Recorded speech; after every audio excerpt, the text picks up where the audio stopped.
समस्त छात्राध्यापकों एवं छात्राध्यापिकाओं को मेरा प्यार भरा नमस्कार। हम पिछली क्लास के अंतर्गत फर्स्ट यूनिट के अंदर शैक्षिक प्रबंधन का परिचय, इसके अंतर्गत 10 या 12 वीडियो के अंतर्गत हमने इस यूनिट का विस्तार से अध्ययन करने का प्रयास किया और मैं सोचता हूं कि इससे संबंधित जो भी विषय वस्तु थी मैंने आपके समक्ष प्रस्तुत करने का प्रयास किया, उसको आपने हृदयंगम किया होगा। उससे संबंधित आप क्लास नोट्स बना करके अपना अध्ययन जारी रखेंगे तो निश्चित रूप से प्रथम यूनिट से संबंधित जो भी क्वेश्चन परीक्षा के अंदर आएगा आप उसको आसानी से हल कर सकते हैं। अध्ययन की प्रक्रिया को जारी रखते हुए आज हम उससे आगे बढ़ेंगे और इस प्रश्न पत्र की जो दूसरी यूनिट है शैक्षिक संसाधनों का प्रबंधन, मैनेजमेंट ऑफ रिसोर्स, ये इस दूसरी यूनिट है। इसके अंतर्गत मुख्य रूप से मैंने आपको पिछली क्लास के अंतर्गत भी बताया था कि विद्यालय के अंदर मुख्य रूप से दो प्रकार के संसाधन होते हैं, एक भौतिक संसाधन और दूसरे मानवीय संसाधन। तो किस प्रकार से इन भौतिक एवं मानवीय संसाधनों का समुचित उपयोग करते हुए विद्यालय की व्यवस्था को सुचारू रूप से सुव्यवस्थित किया जा सके, इसी के अंतर्गत इस यूनिट के अंतर्गत संसाधनों के प्रबंधन के संबंध में हम पढ़ेंगे।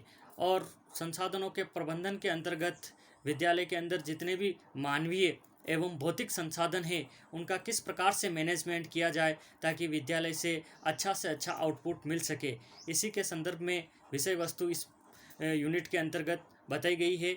इसके अंतर्गत हम आज मानवीय संसाधन, विद्यालय के अंदर मानवीय संसाधनों में जो सर्वोच्च शिखर होता है जिसको कि हम प्रधानाध्यापक के नाम से जानते हैं, तो निश्चित रूप से आज हम प्रधानाध्यापक की, विद्यालय के अंदर प्रधानाध्यापक की भूमिका के बारे में विस्तार से अध्ययन करेंगे कि किस प्रकार से एक विद्यालय के अंदर जो विद्यालय का, जिसको हम मुखिया कहते हैं, उसकी भूमिका होनी चाहिए विद्यालय के अंदर।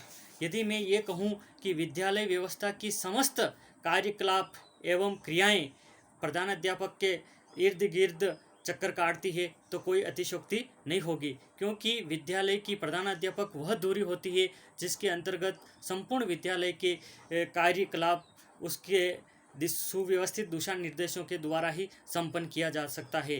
तो इस प्रकार से आज हम अपना प्रथम कंटेंट लेंगे विद्यालय प्रबंधन में प्रधानाध्यापक की भूमिका, role of principal in school management, कि प्रधानाध्यापक की विद्यालय के प्रबंधन के अंदर क्या भूमिका होती है।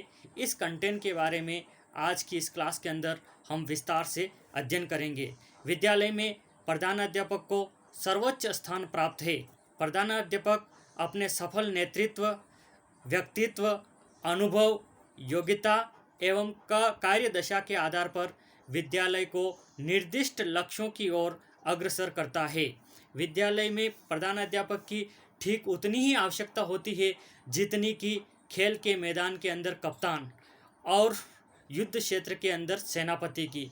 आप और हम जानते हैं कि कोई भी टीम, कितनी भी उस टीम के खिलाड़ी कितने भी अच्छे क्यों न हो, लेकिन यदि उस टीम का कप्तान यदि कुशल रणनीतिकार नहीं होगा तो निश्चित रूप से वह टीम जीतते हुए गेम को भी हार जाती है। उसी प्रकार से युद्ध के क्षेत्र में सेनाएं कितनी भी कुशल एवं जुझारू क्यों न हो, लेकिन उस सेना का मुखिया सेनापति यदि उसके अंदर कुशल नेतृत्व की भावना नहीं है तो निश्चित रूप से वो युद्ध को नहीं जीत पाता है। ठीक उसी प्रकार की स्थिति विद्यालय के अंदर होता है। विद्यालय के अंदर जितने भी मानवीय संसाधन होते हैं, शैक्षिक टीचर, टीचिंग स्टाफ आदि, वो कितने भी कुशल हैं, लेकिन उस विद्यालय का प्रधानाध्यापक, उसके अंदर यदि कुशल नेतृत्व की क्षमता नहीं है, सबको साथ लेकर के नहीं चल सकते, तो निश्चित रूप से वो विद्यालय आगे नहीं बढ़ सकता। तो इस प्रकार से प्रधानाध्यापक की भी जिस प्रकार से खेल के मैदान में कप्तान की भूमिका होती है, युद्ध के मैदान में सेनापति की भूमिका होती है, ठीक उसी प्रकार से विद्यालय के अंदर एक प्रधानाध्यापक की भूमिका होती है। विद्यालय में प्रधानाध्यापक को ठीक उतनी आवश्यकता होती है जितनी कि युद्ध के क्षेत्र के अंदर सेनापति की होती है। तो इसके बारे में हमने देखा कि प्रधानाध्यापक की एक विद्यालय के अंदर क्या इम्पोर्टेंस है। जैसा प्रधानाध्यापक होगा वैसा ही विद्यालय होगा। विद्यालय के प्रत्येक अंग में प्रधानाध्यापक की छवि प्रतिबिंबित होती है। जब जब विद्यालय व्यवस्था और प्रधानाध्यापक के संबंध में चर्चा होती है तब एक प्रमुख शिक्षा शास्त्री हुए डॉक्टर पीसी रेन, उन प्रधान अध्यापक के संदर्भ में उनके द्वारा कहे हुए कथन सत्य प्रतीत होते हैं। पीसी रेन ने प्रधान अध्यापक की भूमिका के बारे में क्या कहा है, स्वयं उनके शब्दों में हम उनको समझेंगे। उन्होंने प्रधान अध्यापक के संदर्भ में मुख्य रूप से 3 कथन कहे हैं। उसमें हम पहला समझेंगे, नंबर 1, जो स्थान घड़ी में प्रधान कमानी का है, जो स्थान किसी मशीन में प्रचक्र का है, अथवा जलयान में जो स्थान यंत्रोपकरण का है, वही स्थान किसी भी विद्यालय में प्रधानाध्यापक का है। यानी कि पीसी रेन ने यह समझाने का प्रयास किया कि जिस प्रकार से घड़ी के अंदर कमानी की मुख्य भूमिका होती है, यदि उसके अभाव में घड़ी कितनी भी सही होते हुए भी वो सही समय नहीं बता सकती, उसी प्रकार से कोई भी मशीन होती है और यदि उसके अंदर प्रचक्र सही तरीके से कार्य नहीं कर रहा है तो वो मशीन सुचारू रूप से कार्य नहीं कर सकती। उसी प्रकार से एक जहाज के अंदर यदि यंत्रोपकरण सही नहीं है तो वो जहाज सही दिशा प्राप्त नहीं करेगा, यानी कि बिना पतवार के नाविक की तरह होगा। उसी प्रकार से एक विद्यालय के अंदर भी यदि प्रधानाध्यापक की सही भूमिका नहीं होगी तो निश्चित रूप से वो विद्यालय आगे नहीं बढ़ पाएगा। इसलिए इस उदाहरण के माध्यम से एक प्रधान अध्यापक की भूमिका को व्यक्त करने का प्रयास पीसी रेन ने किया है। उनका दूसरा कथन है कि छात्र तथा अध्यापक केवल नियुक्ति के कारण ही उसे प्रधानाध्यापक न समझे, वरन यह अनुभव करे कि वह अपनी उत्कृष्ट योग्यता, शक्ति एवं चरित्र के कारण ही प्रधानाध्यापक है। यानी कि उनका कहना है कि केवल छात्र और अध्यापक प्रधानाध्यापक को यह न समझे कि वो विश्वविद्यालय के अंदर नियुक्त है इसलिए हमारा नेता है, बल्कि प्रधानाध्यापक को भी अपने नेतृत्व गुणों, अपनी छवि के द्वारा उसको व्यक्त करने का प्रयास करना चाहिए।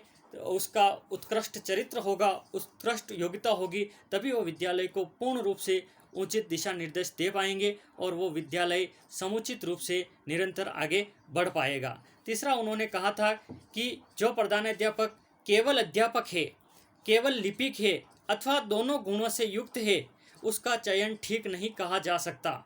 अध्यापक की प्रधान विशेषता है संगठन, नेतृत्व व्यवस्था, कार्य संचालन, समायोजन, मार्गदर्शन, विशिष्ट जीवन दर्शन तथा मित्र भाव।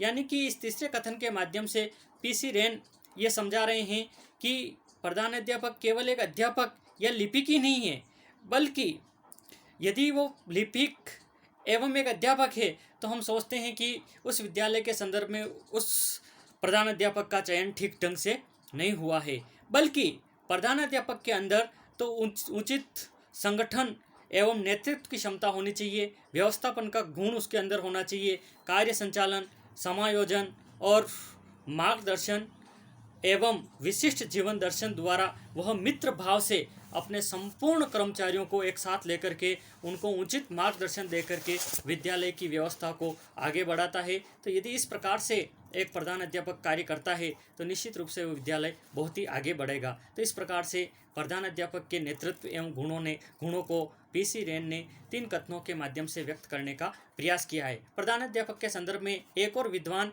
ई.पी.